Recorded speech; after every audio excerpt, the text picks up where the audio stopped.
예수님이 아끼셔서 어딜 가든 항상 데리고 다니던 제자가 있습니다. 베드로, 야고보, 요한인데 그 중에서도 특별히 사랑하셨던 제자가 요한입니다.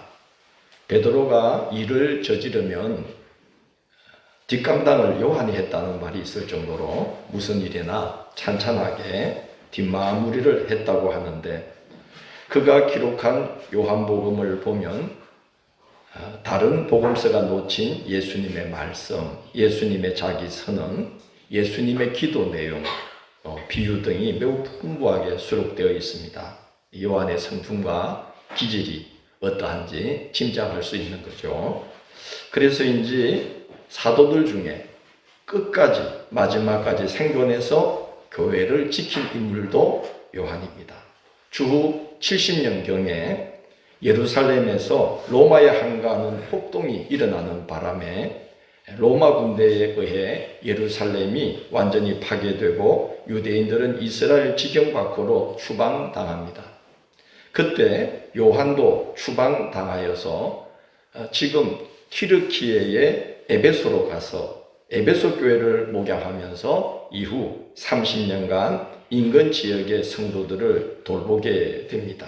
그러던 중에 주후 90년경 교회가 위기를 맞습니다.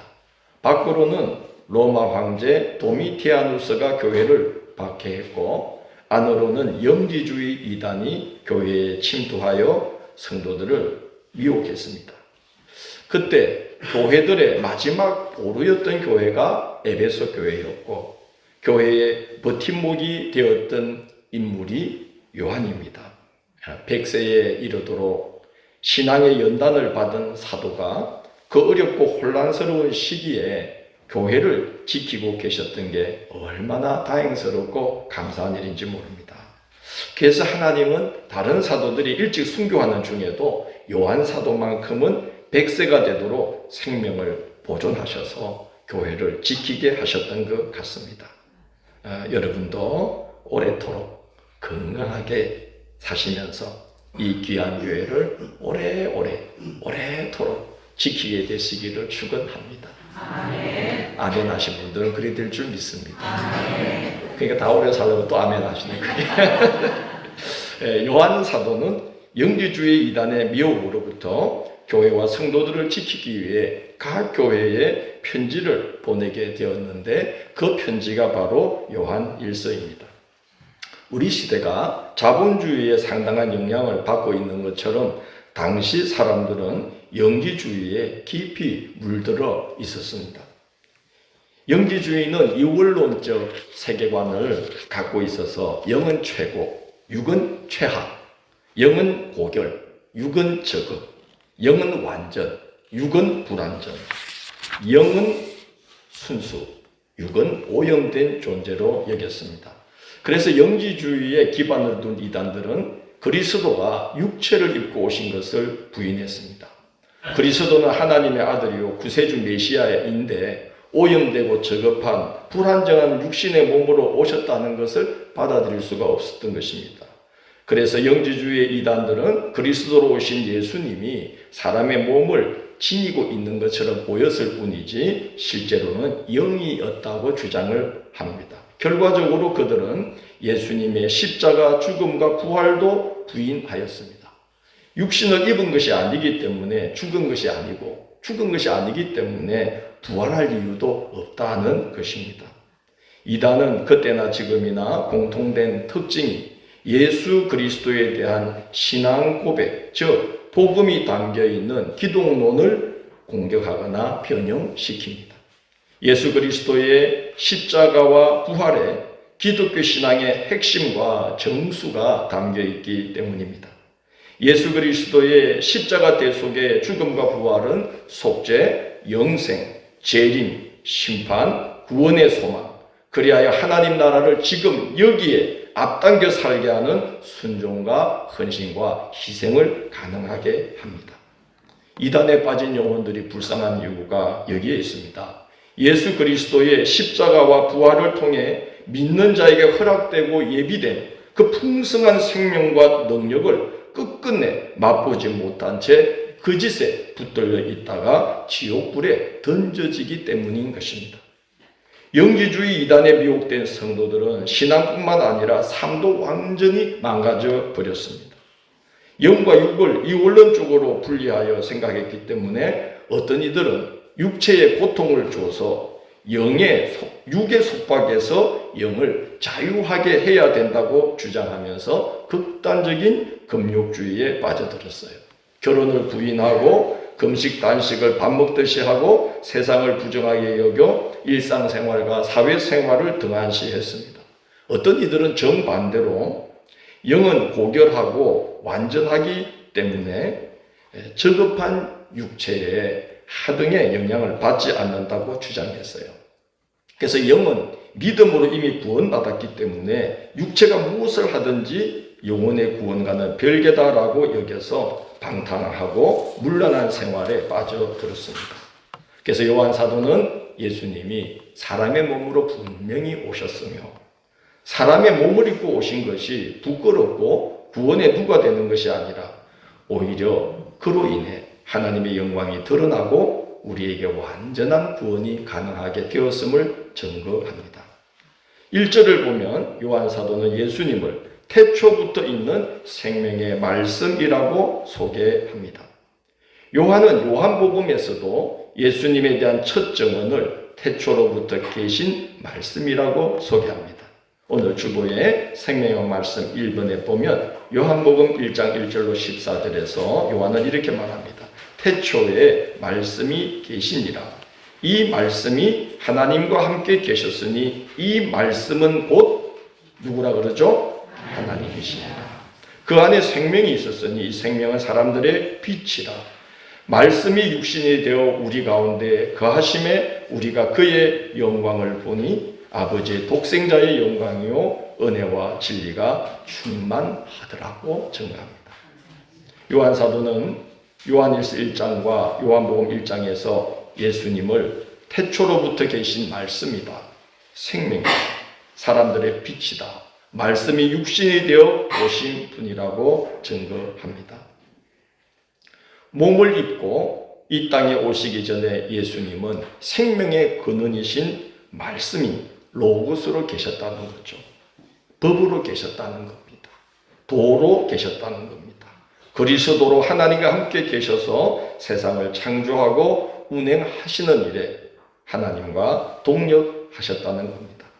미가 5장 2절과 이사야 9장 6절은 그 사실을 이렇게 증거하고 있습니다. 생명의 말씀 2번입니다. 베들레헴 에브라다야 너는 유다 족속 중에 작을지라도 이스라엘을 다스릴 자가 내게서 내게로 나올 것이라. 그의 근본은 어디에 있다 그러죠? 상고의 영원에 있느니라고 말합니다. 몸을 입고 그리스도로 오시기 전에 예수님은 놀랍게도 태초로부터 상고로부터 영원으로부터 존재하고 계셨다는 거죠. 이사야 9장 6절은 이렇게 말합니다. 이는 한 아기가 우리에게 낳고 한 아들을 우리에게 주신 바 되었는데 그의 어깨에는 정사를 메웠고 그의 이름은 기모자라 모사라 전능하신 하나님이라 영존하시는 아버지라 평강의 왕이라 할 것입니다.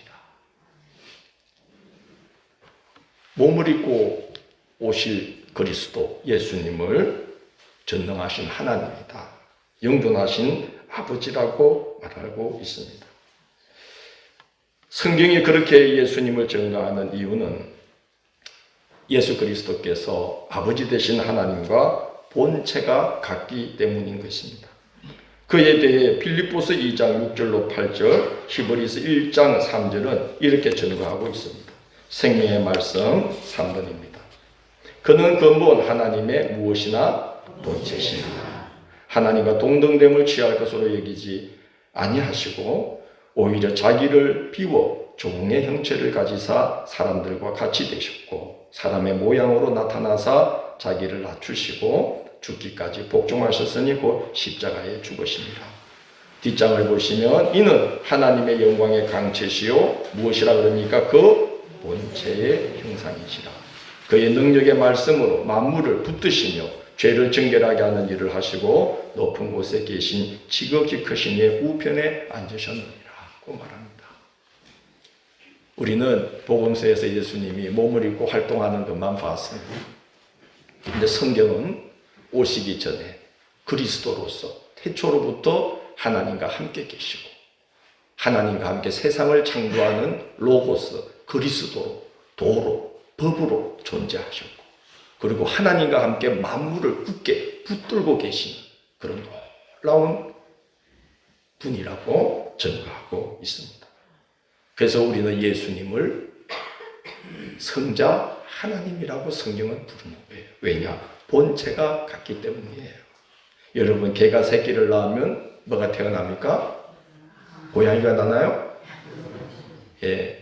또 요즘은 개라 그러면 또 예절이 아닐까봐 또 강아지라고 그러시네요. 개가 새끼를 낳으면 개가 태어납니다. 왜 그렇죠? 뭐가 같아요? 본체가 같아요. 그럼 사람이 자식을 낳으면 누가 태어납니까? 왜 그래요? 본체가 사람이니까.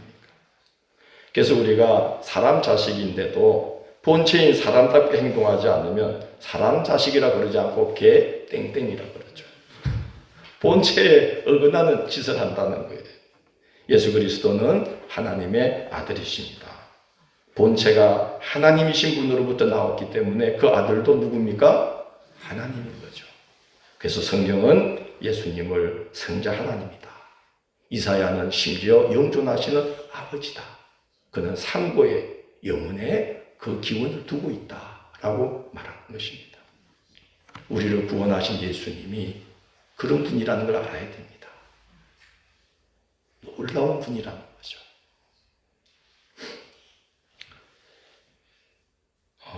그 하나님의 아들이 본체상 하나님이신 분이 사람의 몸을 입고 사람의 몸을 통해 세상에 오셨다는 겁니다.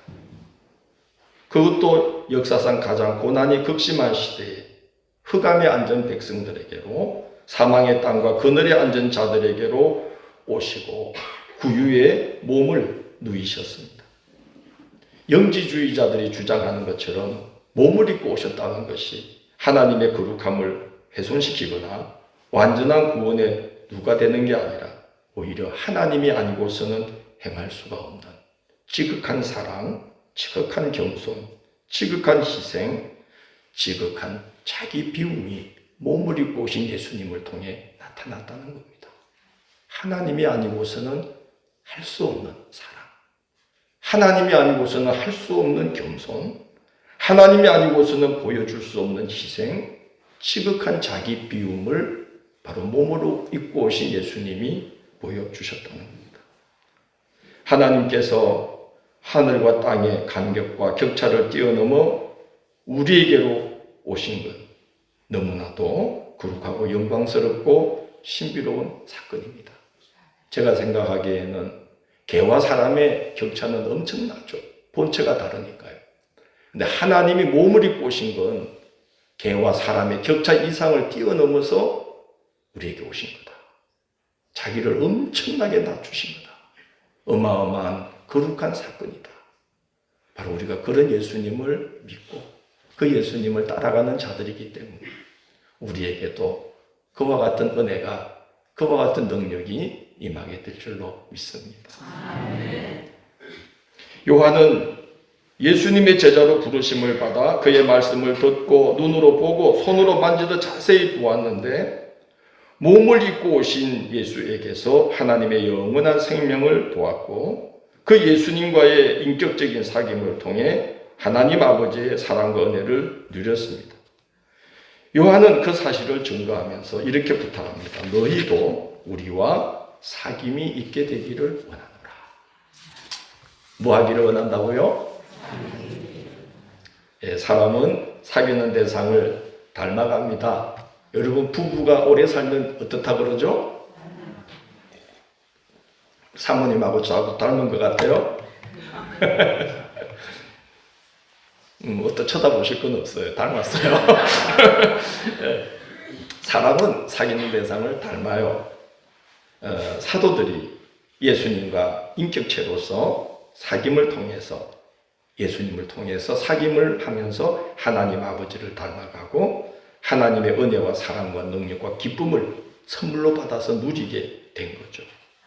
그래서 요한 사도는 사도된 우리가 예수님과 인격적 만남, 사귐을 가지면서 하나님 아버지를 만나게 되고 그로 인해 하나님의 풍성한 은혜와 능력과 기쁨과 평강을 누리게 된 것처럼 여러분도 이제 사도된 우리와 사귀면서 하나님 아버지와 예수 그리스도를 만나게 되고 사귀게 되고 그래서 우리처럼 하나님 나라를 상속받는 하나님의 백성들이 되기를 원합니다. 그래서 우리와 사귐을 갖게 되기를 원하노라고 말합니다. 여러분, 요즘 자꾸 만나서 예배드리니까 피곤하시죠? 자꾸 만나서 기도하니까 힘드시죠? 자꾸 만나서 신방 다니니까 막 피곤하시죠? 사람 입지도 따지면 그래. 직장일로 그렇게 자꾸 만나봐. 세상에 우리 직장 끝나면 전화 다 끊어버리잖아. 연락 올까봐. 자꾸 만나서 예배드리고 자꾸 만나서 기도하고 자꾸 만나 신방 몰려다니고 같이 밥 먹고 피곤합니까? 행복합니까? 행복합니다. 할렐루야. 왜 그렇습니까? 우리의 사귐 가운데 예수님이 거하시기 때문입니다. 우리의 사귐 가운데 하나님이 인격체로 우리를 만나주시기 때문입니다. 그래서 자꾸 만나고 자꾸 기도하고 자꾸 밥 먹고 자꾸 그러는데 힘들고 짜증나는 게 아니라 하나님의 은혜, 하나님의 사랑, 하나님의 능력, 하나님의 충만한 기쁨을 우리가 함께 나누게 되는 것입니다. 그래서 요한 사도는 성도들에게 편지하면서 우리가 보고 들은 바를 너희에게 전함은 너희로 우리와 뭐가 있게 하려 함이라? 사귐이 있게 하려 함이라. 예수님을 인격체로 만난 우리와 사귀게 되면 여러분들도 예수님과 인격적 만남이 가능합니다. 그래서 우리와 사귀십시오. 그렇게 부탁하고 있는 겁니다. 그렇죠. 성도는 누군가 그와 사귐을 갖게 되면 예수님을 인격체로서 만나게 되는 그런 통로가 되어야 될 줄로 압니다. 사귐을 통해 하나님 나라를 충만히 누리게 되면 시험과 박해를 이기게 되고 분별력을 얻어서 이단의 미혹을 물리칠 수 있습니다. 사람들이 이단에 빠지는 이유는 마음이 뭐해서? 허에서 빠지는 거예요. 허에서. 예수님과 인격적 교제를 나누게 되면 성도들과의 교제를 통해서 예수님을 인격체로서 우리가 자꾸 경험하게 되면 하나님 나라를 충만히 누리기 때문에 고난도 이길 수 있고 피곤하고 고단한 직장생활 이겨낼 수 있고 분별력을 얻어서 이단의 미혹들을 물리칠 수가 있습니다. 주님을 인격적으로 만난 분들과 사귐을 갖게 되면 주님을 인격적으로 반드시 만나게 되어 있습니다. 요한계시록 4장 20절에서 예수님은 이런 말씀을 하십니다. 생명의 말씀 4번입니다. 볼지어다 내가 문 밖에 서서 두드리노니 누구든지 내 음성을 듣고 문을 열면 내가 그에게로 들어가. 마치 사람이 그 집을 방문하는 것처럼 예수님이 우리 안으로 들어와서 그와 더불어 먹고 그는 나와 더불어 먹으리라. 우리가 예수님을 육신으로 보지 못하였어도 예수님과 인격체로서 사귐을 갖는 것처럼 사귐을 갖게 된다는 겁니다.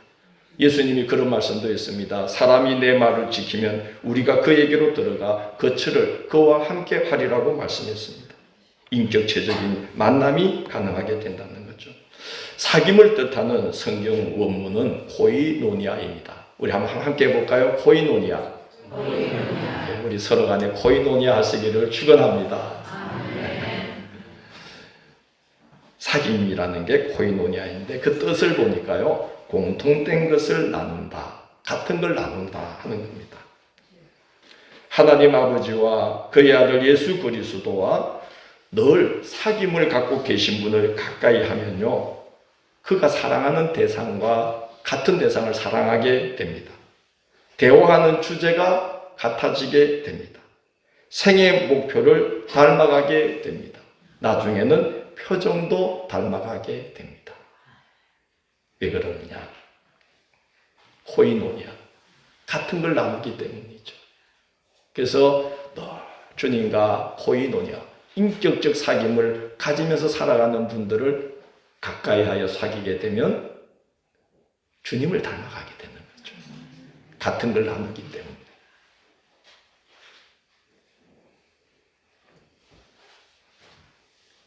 하나님 아버지와 그의 아들 예수 그리스도와 늘 사귐을 갖는 분을 가까이 하면 사랑하는 대상이 같아지고 대화하는 주제가 같아지고 생애 목표를 담게 되고 나중에는 표정도 담게 되고 그래서 예수 그리스도를 닮아가게 되는 겁니다.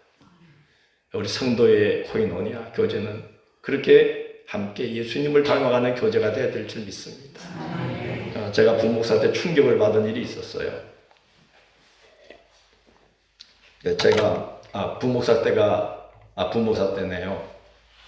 그 성도님이 압구정동 현대 아파트 살고 계셨는데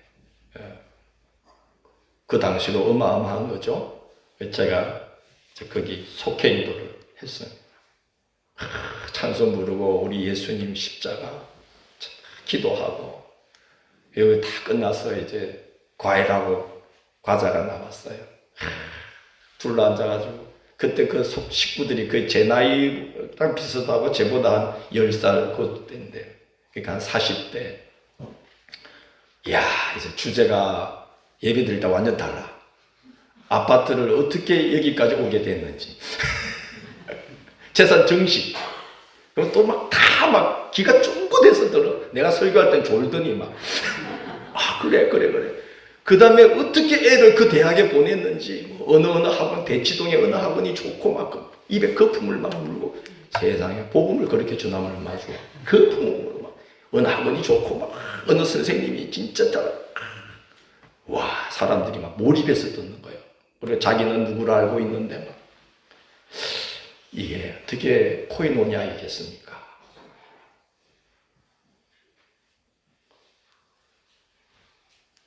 골로새 교회에 빌레몬이라는 직분자가 있었어요. 바울은 빌레몬을 가리켜서 이렇게 말하고 있습니다. 빌레몬서 1장 5절로 6절에 나와 있는데 생명의 말씀 5번이에요. 주 예수와 및 모든 성도에 대한 내 사랑과 믿음이 있음을 들음이니 이로써 내 믿음의 교제가 우리 가운데 있는 뭘 알게 하고 선을 알게 하고. 그러니까 빌레몬과 교제하면 선한 게 저런 거구나 하고 알게 되고 그 다음에 누구에게 이르도록 역사하느니라? 빌레몬과 코이노니아 사귐을 가지면 그 사귐을 갖는 사람들이 그리스도 앞으로 인도함을 받는다는 거예요. 빌레몬과 사귀면 예수님 닮는다는 거예요. 왜냐? 사귐을 가지면 자꾸 대화를 하는데 빌레몬은 늘 입에 예수 그리스도, 하나님, 교회, 은혜, 생명 다 그런 거를 서로 권하기 때문에 같은 주제로 코이노니아 하다 보면 닮게 되는 거죠. 그래서 성도들이 너와 믿음의 교제를 가지면 선을 알게 되고 그리스도께 이르도록 역사하느니라. 자, 이게 교회인 줄 믿습니다. 아멘. 성도들이 모여서 코이노니아 하면 이렇게 돼야 되는 거죠. 하나님은 빛이십니다. 당연히 그의 아들 예수 그리스도도 본체이신 아버지를 닮아서 빛이십니다. 그래서 1장 5절을 보면 그는 어둠이 조금도 없으신 빛이십니다. 그래서 그분과 사귐을 가지면 뭐에 거하지 않습니까? 어둠에 거하지 않게 됩니다. 예수님 말씀하셨습니다. 생명의 말씀 6번 요한복음 8장 12절 나는 세상에 무엇이니 빛이니 나를 따른 자는 어둠에 다니지 아니하고 생명의 빛을 얻으리라. 나는 빛으로 세상에 왔나니 무릇 나를 믿는 자로 어디에 거하지 않게 하려 함이라? 어둠에 거하지 않게 하려 함이라. 우리가 믿음의 사람들과 신앙의 교제를 하고 예수 그리스도가 우리가 몸으로 만난 적 없지만 말씀으로 그리고 기도 중에 성령이 함께 하셔서 우리 안에 들어오셔서 인격체로 우리를 만나 주시듯이 만나게 되면 빛이신 주님이 우리 앞에 계시는 거죠. 그래서 어둠에 다닐 수가 없는 거예요. 한국에 온 외국인들이 깜짝 놀란대. 깜빡해가지고 핸드폰을 카페에다가 두고 갔는데 돌아와 보니까 자기가 앉은 테이블 위에 그대로 있더라는 거예요.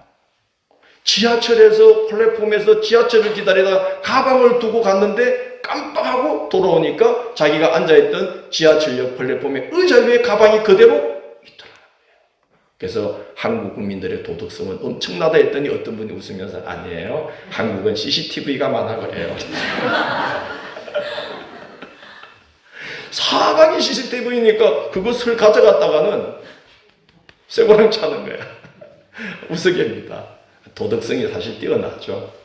그렇지만 이제 CCTV가 있으니까 사람들이 함부로 못한다. 그런 말고,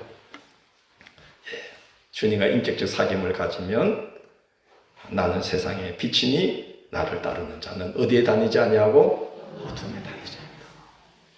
빛 앞에 서기 때문에, 그 환한 빛 앞에 내가 다 노출되기 때문에 엉뚱한 마음조차도 갖기가 어려워지는 거죠, 사실.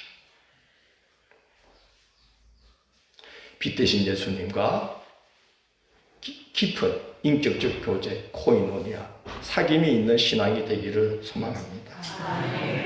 때로 우리가 실족하여 어둠과 죄 가운데 거하더라도 빛 대신 예수님과 인격적 사귐을 가지게 되면 놀라운 일이 이루어집니다. 1장 7절 후반부를 보면 그 아들 예수의 피가 우리를 모든 죄에서 깨끗하게 하신다고 말씀합니다. 여러분, 이게 얼마나 중요합니까? 사탄은 우리를 자책과 후회에 빠져들게 합니다. 여러분이 실수하거나 죄를 지었다 할지라도 반드시 기억하셔야 될 것은 자책감이나 이 후회에 빠져들지 않게 되기를 부탁합니다. 그건 사탄이 주는 겁니다. 자꾸 자기 연민에 빠지는 것, 그것은 자기 의를 의지하기 때문입니다. 자꾸 후회하는 건 자기 의가 판단의 기준이 되기 때문입니다. 그러나 하나님과 그의 아들 예수 그리스도와 사귐을 갖는 자는 놀라운 일이 일어나는데 성령께서 말할 수 없는 탄식으로 나를 대신해서 강구해 주시기 때문에 내 마음에 자책이나 후회가 아니라 회개하는 마음이 열리게 됩니다. 내 의가 아니라 예수 그리스도의 공로와 그 피, 그 하나님의 의를 의지하며 회개하는 심령이 되는 것이죠. 여러분, 자책이나 후회, 이것과 회개는 하늘과 땅 차이예요. 자기 의의를 판단 기준으로 삼고 자책하고 후회에 빠졌던 가룟 유다의 마지막과 성령이 그 마음에 감동을 주심으로 십자가에 달신 예수 그리스도의 피 앞에서 눈물로 회개한 베드로의 결과는 하늘과 땅 차이로 달라지지 않았습니까? 예수 그리스도와 사귐을 갖는다는 게 이렇게 우리를 구원합니다.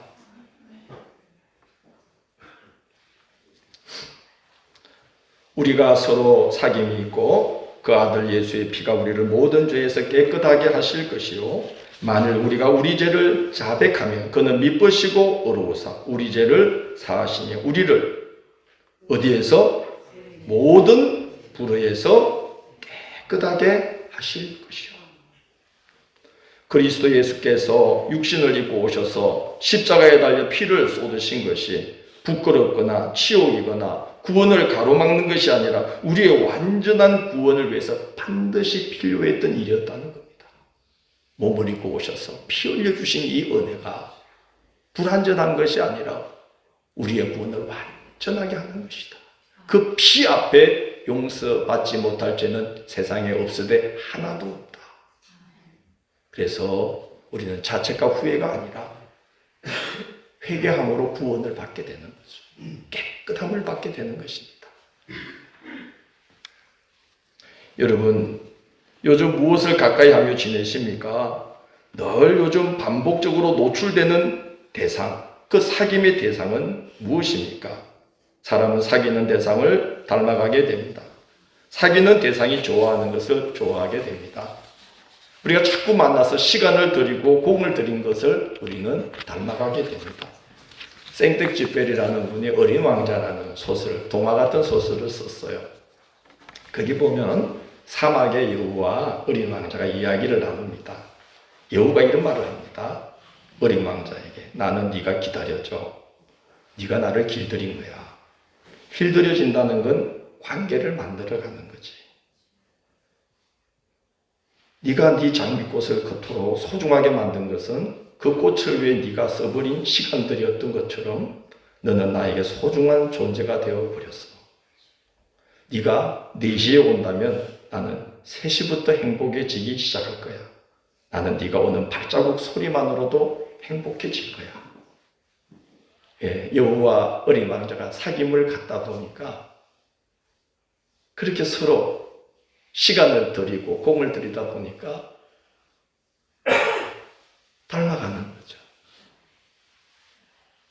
난 이 부분이 너무 좋았어요.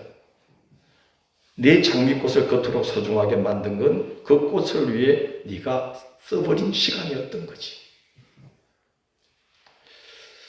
하나님과 그의 아들 예수 그리스도와 더불어 그런 사귐을 갖게 되면 좋겠습니다. 그의 발자국 소리만 들어도 행복해지고, 네가 4시에 온다면 나는 몇 시부터? 3시부터 행복해질 거야. 내일이 주일이면 우리는 언제부터 행복해요? 할렐루야. 그게 하나님과 예수 그리스도와 인격적 사귐을 갖고 있는 분에게 나타나는 모습들이죠. 시간과 공을 들여서 우리 주님께 길들여지고, 그래서 그분을 생각만 해도 행복해지고, 몸으로 만난 적은 없지만 그분이 인격적으로 내 속에 들어와 계셔서 내가 직장에서 힘든 일을 당하거나 어떤 어려움을 당하더라도 그분을 생각하고 그분 이름을 부르며 기도하게 되면 금세 마음에 천국이 임하고, 할렐루야. 예, 그게 사귐입니다. 우리의 신앙이 형식적인 신앙이 아니고 껍데기 신앙이 아니고 이렇게 주님을 인격적으로 깊이 만나가고, 그럴 수 있도록 그분께 시간을 드리고 그분께 공을 드리고 매일 만나고 계속 그분 앞에 나를 노출시키며 사귐을 가져가는 그런 성도가 되어야 말세의 환난을 이기고 우리는 승리하는 신앙이 될 수 있습니다. 주님과 깊은 사귐을 갖는 사순절 절기가 되시기를 주의 이름으로 간곡히 고면드립니다.